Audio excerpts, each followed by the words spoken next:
नमस्कार दोस्तों, हमारे एक और नए वीडियो में आप सभी का स्वागत है। आज इस वीडियो में हम आपको बताएंगे कि हनुमान जी का जन्म कैसे हुआ था और हनुमान जी की माता को कौन सा वो श्राप मिला था जिसकी वजह से श्री हनुमान का जन्म हुआ है। तो दोस्तों, हमारे चैनल पे नए हैं तो चैनल को सब्सक्राइब कर लीजिए और हमारे वीडियो को लाइक कर दीजिए। दोस्तों, पवन पुत्र बजरंगबली की माता अंजनी पूर्व जन्म में देवराज इंद्र के दरबार में अप्सरा पुंजिकस्थला थी। बालपन में वो अत्यंत सुंदर और स्वभाव से चंचल थी। एक बार अपनी चंचलता में ही उन्होंने तपस्या करते हुए एक तेजस्वी ऋषि के साथ में अभद्रता कर दी थी। गुस्से में आकर ऋषि ने पुंजिकस्थला को श्राप दे दिया कि वो वानर का रूप धारण कर लेगी।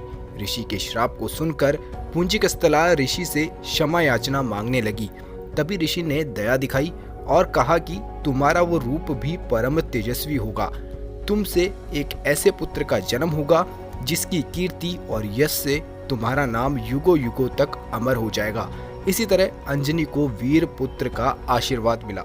ऋषि के श्राप से त्रेता युग में अंजनी को नारी वानर के रूप में धरती पर जन्म लेना पड़ा। इंद्र की हजारों सुंदर अप्सराओं में से एक थी अंजनी यानी अप्सरा पुंजिकस्थला। इंद्र ने जब उन्हें मनचाहा वरदान मांगने को कहा तब उन्होंने हिचकिचाते हुए उनसे कहा कि उन पर एक तपस्वी साधु का श्राप है, अगर हो सके तो उन्हें उससे मुक्ति दिलवा दी जाए। इंद्र ने कहा कि वो उस श्राप के बारे में बताए, क्या पता वो उस श्राप से उन्हें मुक्ति दिलवा दे। तब पुंजिकस्थला ने बताया कि किशोर अवस्था में यानी वो जब छोटी थी तो खेल रही थी, तब एक वानर को तपस्या करते हुए देखा और मेरे लिए ये एक बड़ी आश्चर्य वाली घटना थी, इसलिए मैंने उस तपस्वी वानर पर फल फेंकने शुरू कर दिए। बस यही मेरी गलती थी, क्योंकि वो कोई आम वानर नहीं बल्कि एक तपस्वी साधु थे। मैंने उनकी तपस्या भंग कर दी थी और क्रोधित होकर उन्होंने मुझे श्राप दे दिया कि जब भी मुझे किसी से प्रेम होगा तो मैं वानर बन जाऊंगी।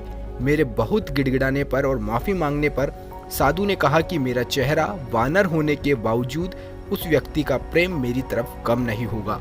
अपनी कहानी सुनाने के बाद पुंजिकस्थला ने कहा कि अगर इंद्रदेव उन्हें इस श्राप से मुक्ति दिलवा सकते हैं तो वो उनकी बहुत आभारी होगी। इंद्रदेव ने उन्हें कहा कि इस श्राप से मुक्ति पाने के लिए धरती पर जाकर वास करना होगा, जहां वो अपने पति से मिलेगी। शिव के अवतार को जन्म देने के बाद अंजनी को इस श्राप से मुक्ति मिल जाएगी। इंद्र की बात मानकर पुंजिकस्थला अंजनी के रूप में धरती पर चली आई।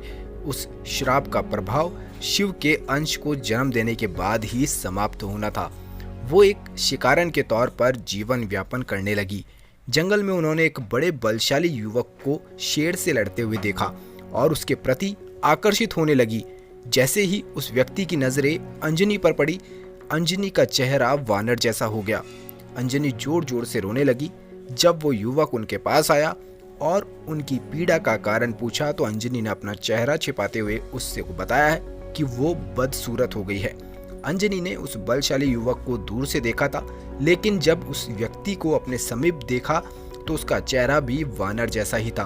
अपना परिचय बताते हुए उस व्यक्ति ने कहा कि वो कोई नहीं, वानर राज केसरी है, जो चाहे जब चाहे इंसान के रूप में आ सकते हैं। अंजनी का वानर जैसा चेहरा उन दोनों को प्रेम करने से नहीं रोक सका और जंगल में केसरी और अंजनी ने विवाह कर लिया।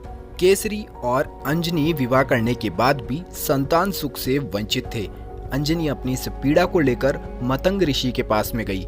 मतंग ऋषि ने उन्हें नारायण पर्वत पर स्थित स्वामी तीर्थ पर जाकर 12 साल तक तप करने के लिए कहा। इस प्रकार वायुदेव ने अंजनी की तपस्या से प्रसन्न होकर वरदान दिया कि तुम्हें सूर्य, अग्नि, स्वर्ण के समान तेजस्वी महाबली पुत्र होगा। ये वरदान प्राप्त होने के पश्चात अंजनी शिवजी की तपस्या करने लगी। तब शिवजी ने प्रसन्न होकर अंजनी को वरदान मांगने को कहा। फिर अंजनी ने ऋषि द्वारा मिले श्राप के बारे में बताते हुए कहा कि इस श्राप से मुक्त होने के लिए उन्हें शिव के अवतार को जन्म देना है। इसलिए हे महादेव, कृपया आप बाल रूप में मेरे गर्भ में से जन्म लेकर उन्हें इस श्राप से मुक्त कर दे। शिव जी ने उसने आशीर्वाद दिया और हनुमान जी के रूप में जन्म लिया। तो दोस्तों, इस तरह से हनुमान जी का जन्म हुआ है। अगर आपको ये वीडियो पसंद आया है तो वीडियो को लाइक कर दीजिए और कमेंट बॉक्स में जय हनुमान जरूर लिखें।